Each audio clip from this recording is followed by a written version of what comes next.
Hello everyone, welcome to my channel simple learn.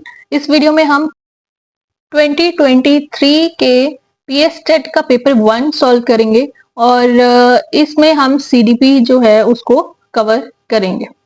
So first question is dash represents the pattern of biological, cognitive and socio-economical processes that begins at conception and continue through the life span। कौन सी ऐसी चीज है जो continue चलती रहती है पूरे life span तक? डेवलपमेंट, ग्रोथ, कॉग्निशन और मेच्योरिटी। इस टॉपिक के बारे में मैंने आपको अपनी पीएस टेट वाली सीरीज में भी बताया था कि कौन सी चीज है जो लाइफ स्पैन तक चलती रहती है, that is development. Next is Piagetian concept of incorporation of new information into existing knowledge is। existing knowledge में कोई new information add करना, उसको हम क्या कहेंगे? assimilation कहेंगे, accommodation, organization या फिर equilibration। तो इसका जो करेक्ट आंसर है that is accommodation।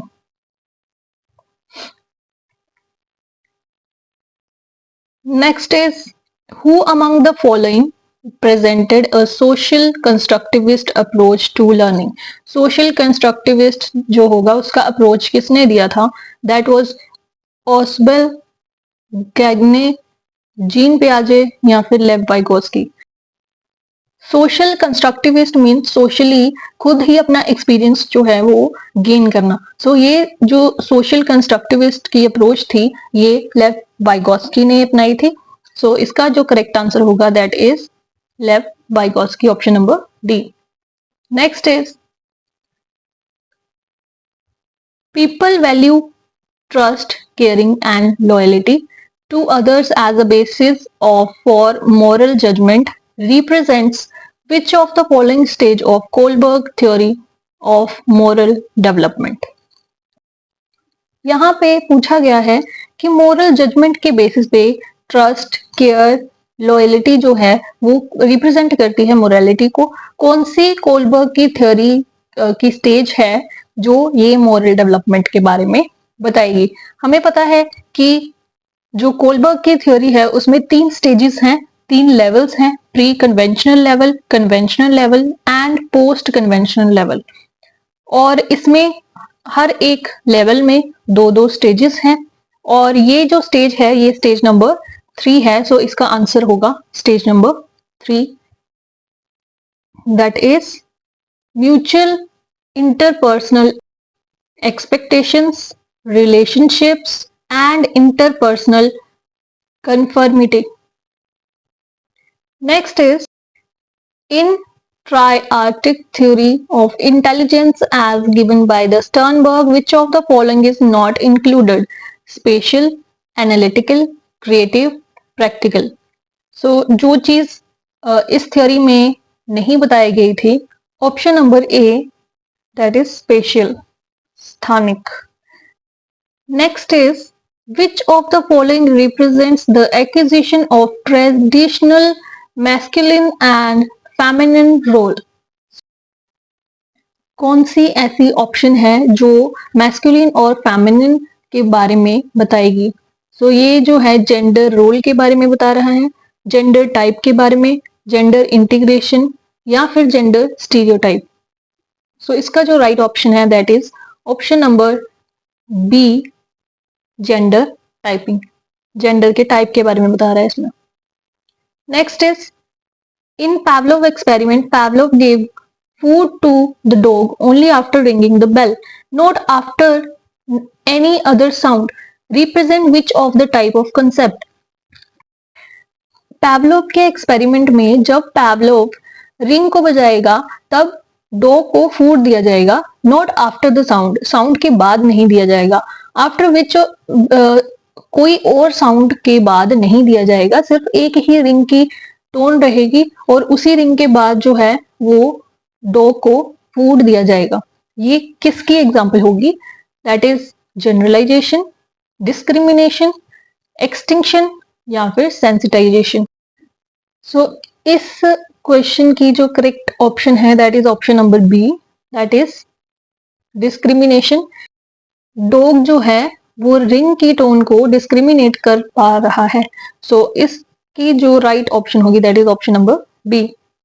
Next is the concept of child centre education is advocated by. Child centre का आइडिया किसने दिया था?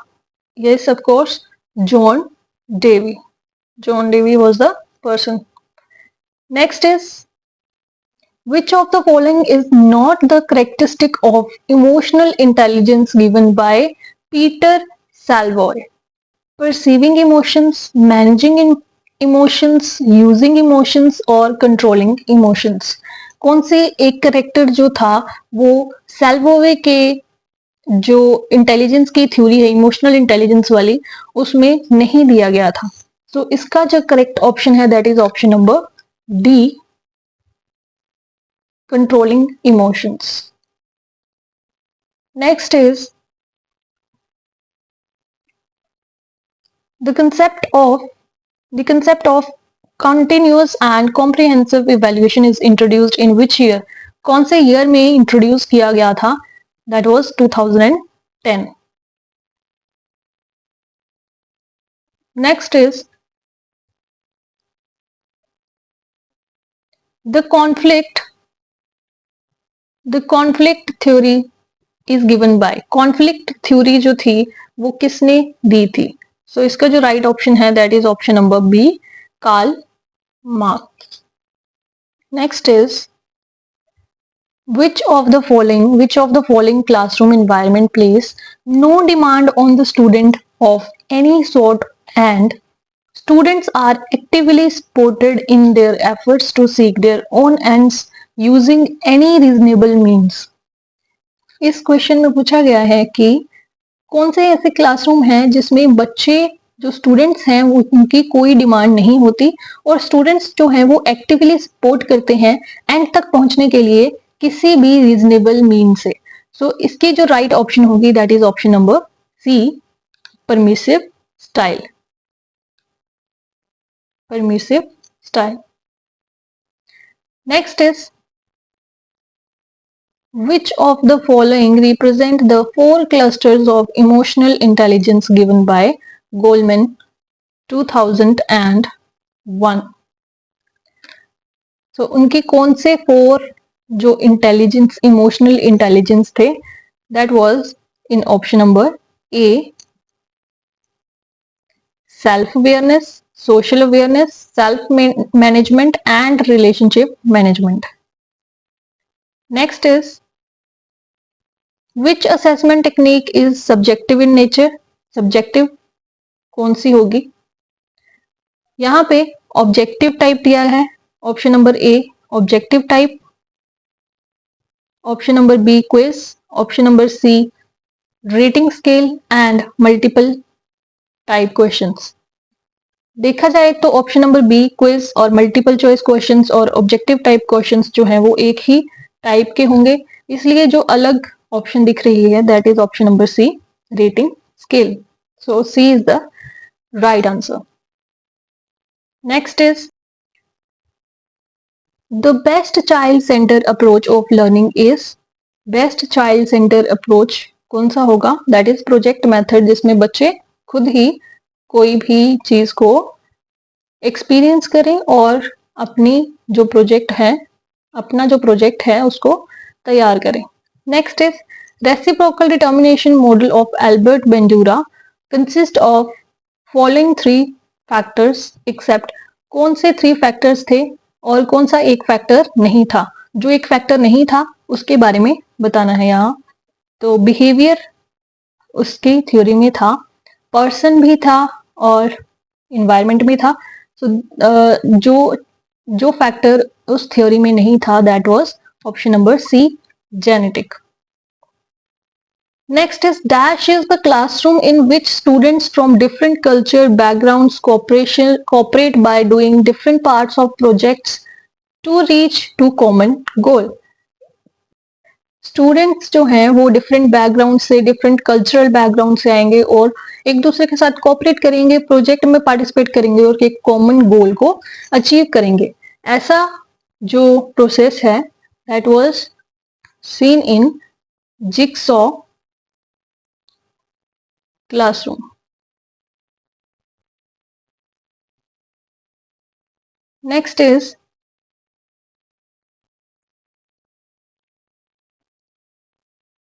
The Ericsson theory of development comes under. Ericsson theory जो है वो किसके अंडर आएगी? That was option number A, psychoanalytical theory of child development.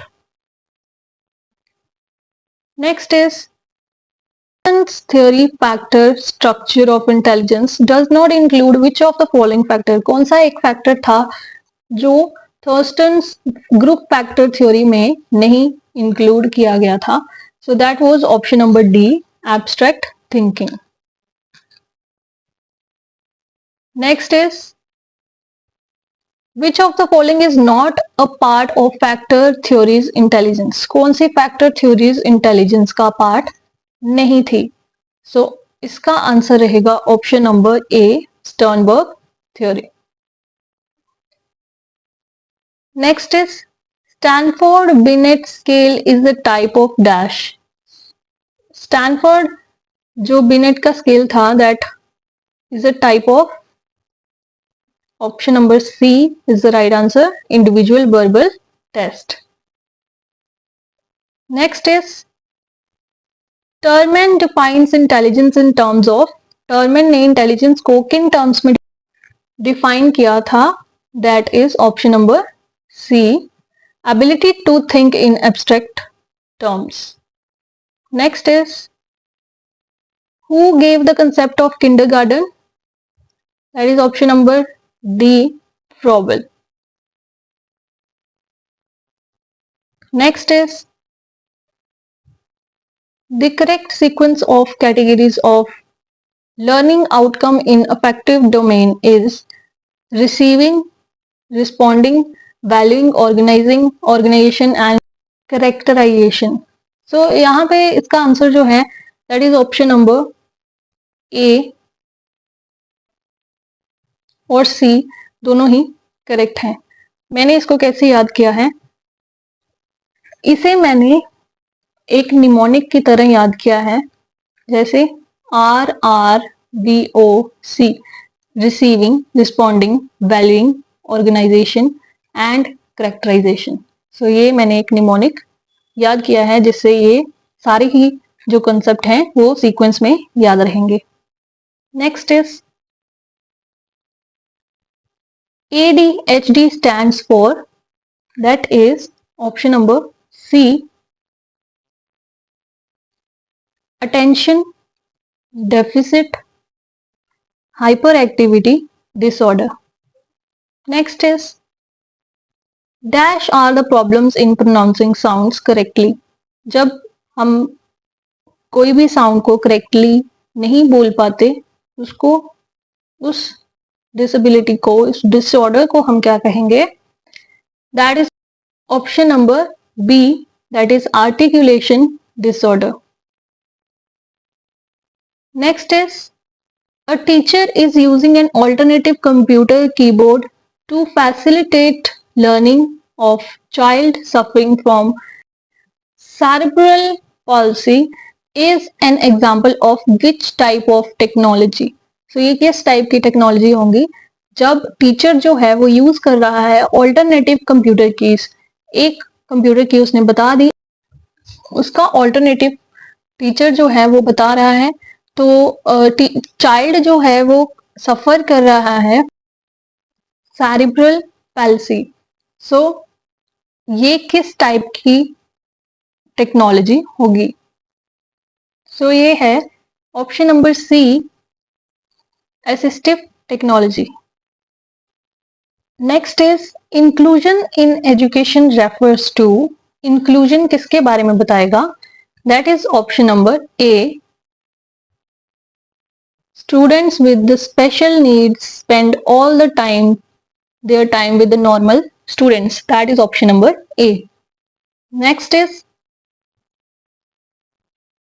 most commonly identified from the intellectual disability which is genetically transmitted. जो intellectual disability होगी, दिमाग की disability, वो जेनेटिकली ट्रांसमिट हो रही है, इसको हम क्या कह सकते हैं? इसको हम कहेंगे B, down syndrome. Next is dash refers to the broad range of autism disorder including the classical and severe form of autism। जब ऑटिज्म डिसऑर्डर है वो बहुत ज्यादा बढ़ जाएगा तब हम उसे कहेंगे, that is option number A, autism spectrum disorder.